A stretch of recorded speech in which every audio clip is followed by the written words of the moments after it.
dopo 10 anni di relazione che ho avuto finire, cioè mi è cambiato. Ho scoperto di essere dell'elemento dell'aria e ho sempre pensato a terra perché mi piace la terra. Invece no, se a te piace una cosa tu non sei quella, perché gli opposti si attraggono. Se a te piace una cosa tu sei il contrario.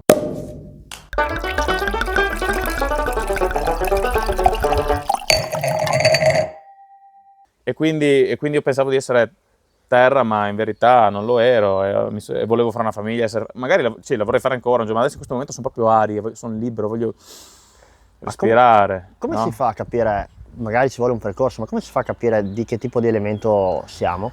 Solo se tu li vivi tutti gli elementi e li sperimenti, e nel nostro percorso noi prendiamo un elemento alla volta e lo viviamo per periodi dell'anno. Io ho fatto un anno intero vivendo, diciamo, 2 mesi con la terra, 2 mesi con l'acqua, 2 mesi con l'aria e 2 mesi col fuoco. Questo comprende fare rituali che hanno a che fare con questo elemento, comprende fare cose che riguardano questo elemento, ma cose buone per il pianeta, cioè aiutare per la terra, aiutare per il fuoco, per l'acqua e per l'aria, e fare magari delle meditazioni, dei viaggi che hanno a che fare con questo elemento e tanti altri esercizi, ma semplicemente tipo della terra, iniziare a piantare di più, dell'acqua, iniziare a bere più acqua. Cioè mi sono messo questo, adesso io mi sveglio la mattina, ogni giorno io mi secco mezzo litro di acqua, mi prendo un boccale e me lo butto giù, prima di qualsiasi cosa. È una cosa che non facevo prima, questa cosa è una cosa positivissima perché ti purifica, cioè la prima cosa che tu devi dare al tuo corpo è quella di cui hai più bisogno, è 8 ore che hai fatto digiuno di acqua, che hai dormito, no? Quindi sono piccole cose, ma ti insegna a vivere gli elementi, e quando tu hai vissuto tutti questi elementi e alla fine del viaggio, almeno il mio viaggio è stato fantastico, perché alla fine, cioè è stato triste ma fantastico, perché alla fine del mio viaggio mi sono separato da una relazione di 10 anni, 10 anni e mezzo, e quando mi stavo separando, che era quel momento del mio corso, che era proprio giunto un anno al compimento di questo corso, a quel punto io mi sono separato con lei e alla fine di questo corso proprio ti dice: tu scendi dalla montagna, che è assurdo perché io vivo in una montagna, no? Capisci? Sì. E quindi scendo dalla montagna, veramente fisicamente, perché vengo a vivere qua dalla montagna in cui vivevo con lei, ma perché nel tuo percorso spirituale tu fai tutti gli elementi, dal tuo boschetto sacro che ti sei costruito nella tua testa, vai nella montagna e guardi tutto il mondo dall'alto, contempli, però quando tu hai visto tutto, hai percepito tutto, gli elementi e tutto quanto, e hai aperto gli occhi, hai aperto il tuo cuore a qualsiasi possibilità, qualsiasi cosa, tu devi comunque scendere dopo, perché sei terreno. Io sono sceso e ho capito che quando io ero là sopra e guardavo tutto il mondo, stavo bene, io sentivo l'elemento dell'aria. Io ero seduto in meditazione nella mia vetta e io sentivo l'aria, sentivo proprio l'aria su di me. Con gli altri elementi non ho avuto questa cosa così forte, mi sono piaciuti, me li sono goduti proprio, perché è un percorso bellissimo, che consiglio a tutti, veramente. Però l'aria per me mi ha dato un sacco. Sai qual è la cosa più brutta che ho fatto? No.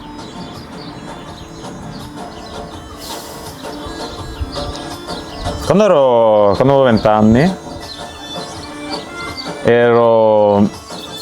sì, io non mi piace come ero, insomma.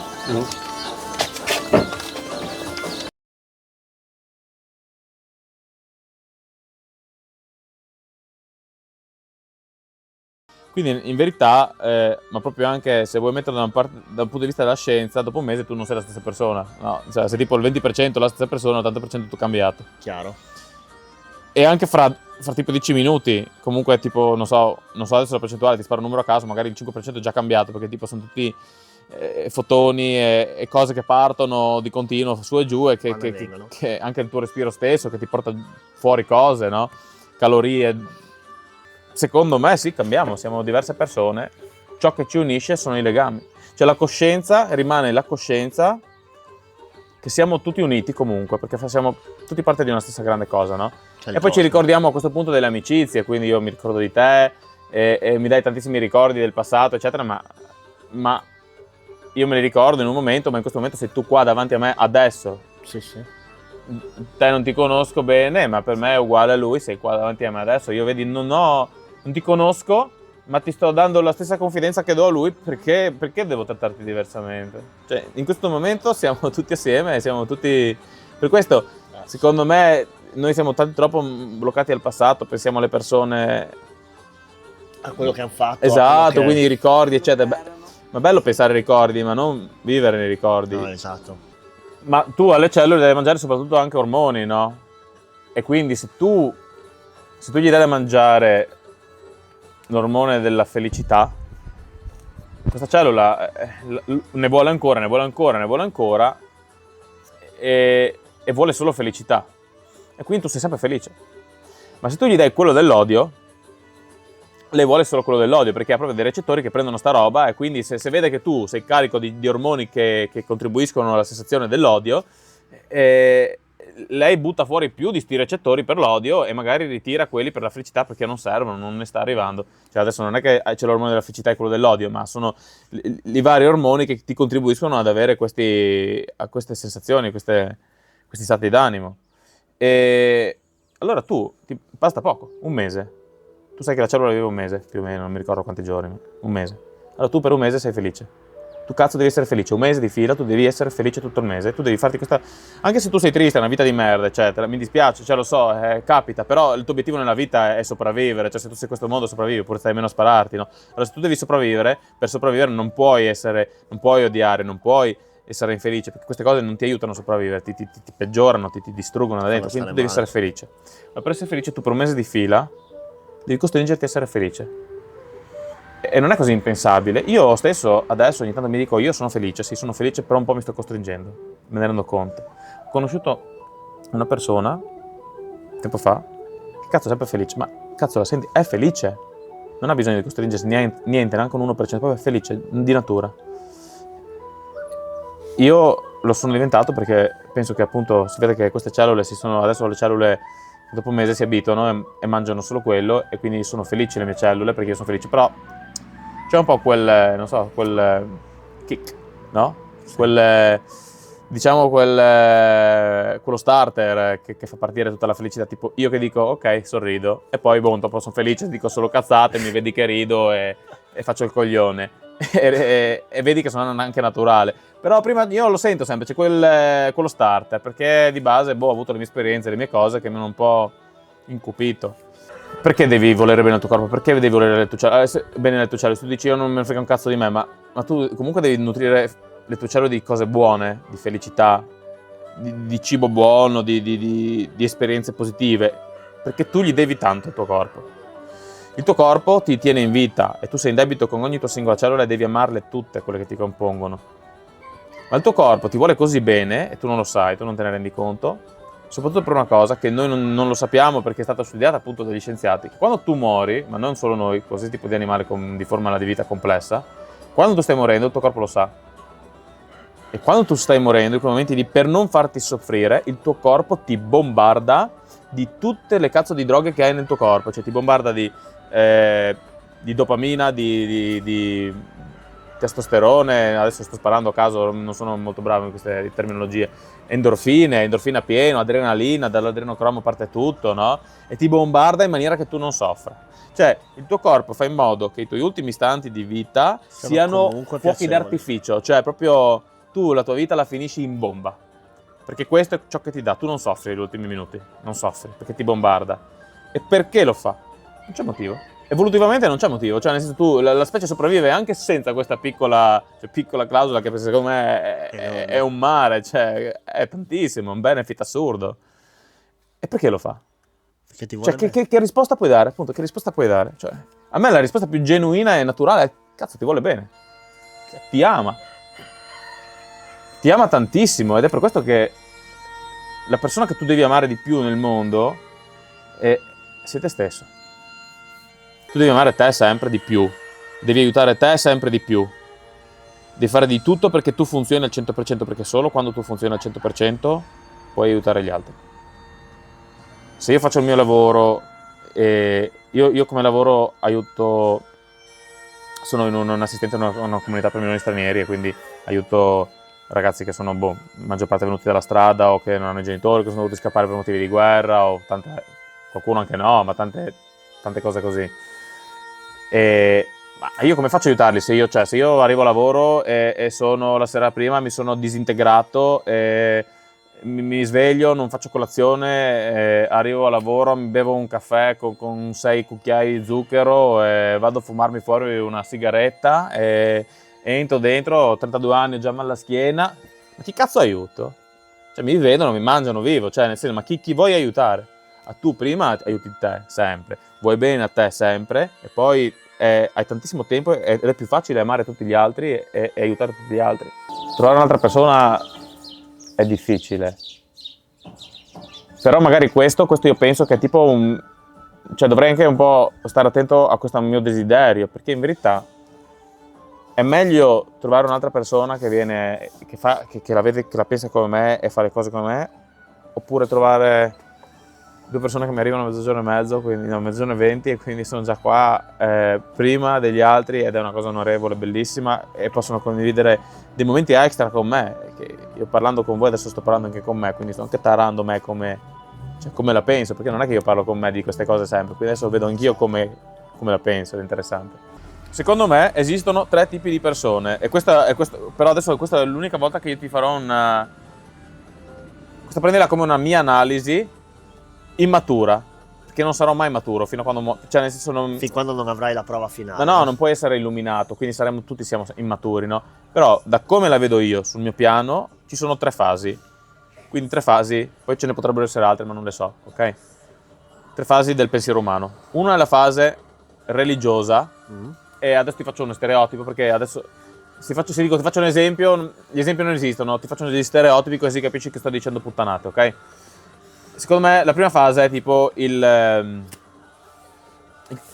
un esempio cristiano, ecco, un cristiano che va in chiesa e prega, crede in Dio e crede in tutto quello che dice la Bibbia, crede che il serpente è l'animale del demonio, crede che la donna è stata creata dalla scapola di un uomo, e tutte queste cose qua. Questa è la prima fase, ok? Ok. E dal mio punto di vista adesso io non voglio fare un'offesa a nessuno così, però dal mio punto di vista è un po' un coglione. Cioè, però in verità è limitato, perché poi io sono nella terza fase, vi dico, io sono nella terza fase, e quello nella settima fase che io non conosco ancora dirà che sono un coglione io, quindi è come la penso io.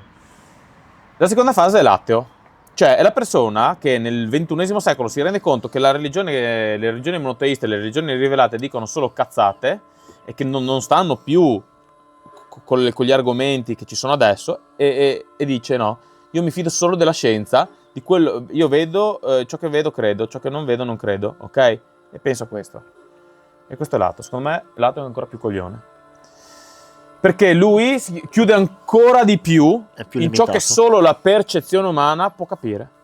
E poi come appunto i cristiani credono in cose basate sulla loro tecnologia dell'anno zero, insomma, che era quella che era, e quindi poi ovviamente la Bibbia tante parti della Bibbia non hanno più senso nel 2000, perché ovviamente cioè, abbiamo le macchine, abbiamo gli aerei, la Terra sappiamo che gira attorno al Sole, cioè nel senso sono tante cose, no?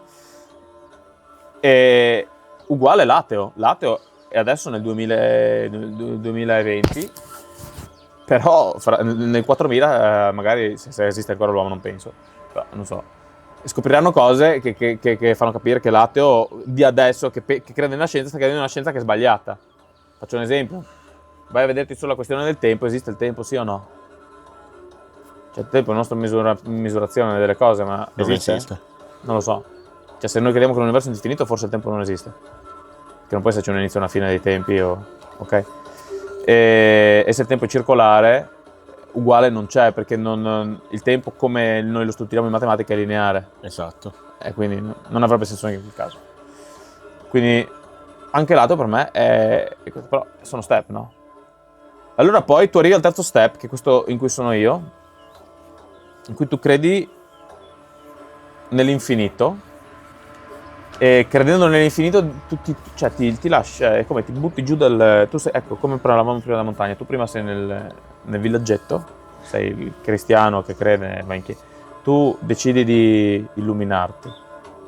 È successo appunto nel 1700-1800 che la gente iniziava a studiare e mollava il cristianesimo, quindi illuminismo, no? Vai su nella vetta e tu guardi il mondo dall'alto, vedi la scienza, vedi come stanno le cose veramente, che ti hanno, diciamo, occultato i preti e così, perché non volevano che tu restassi ignorante, ok? Vedi tutto. E io la vedo così.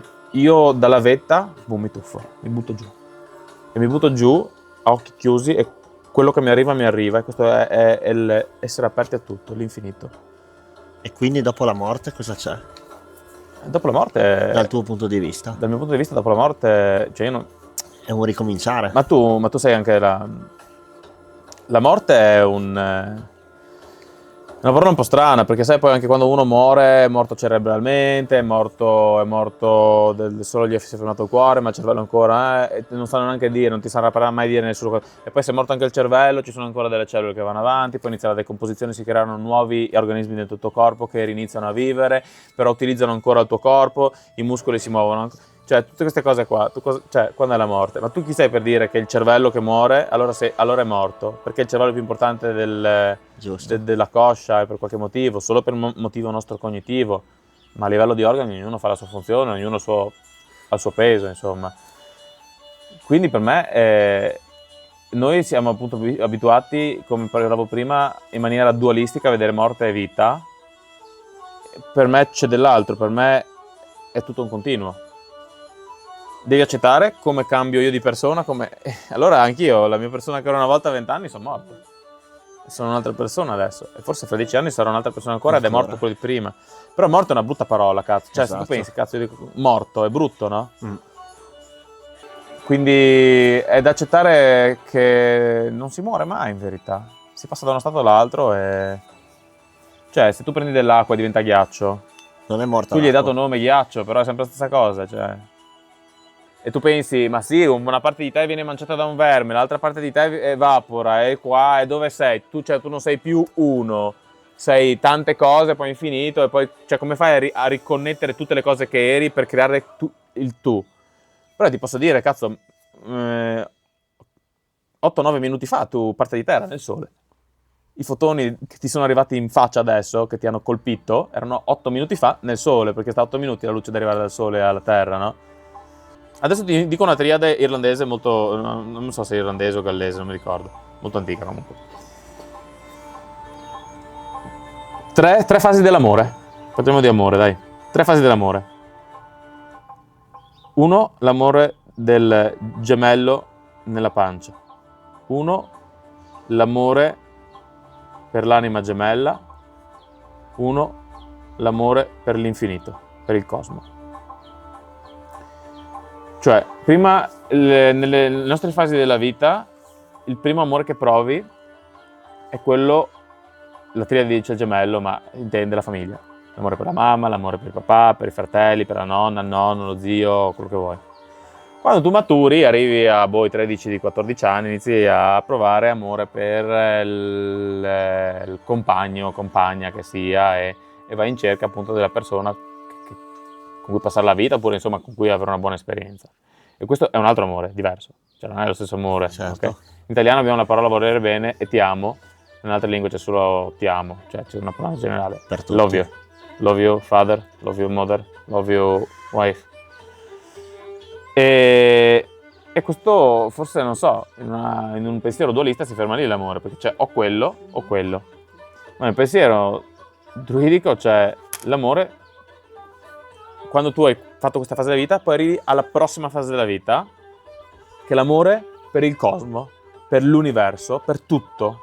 L'amore per tutto, qualsiasi cosa.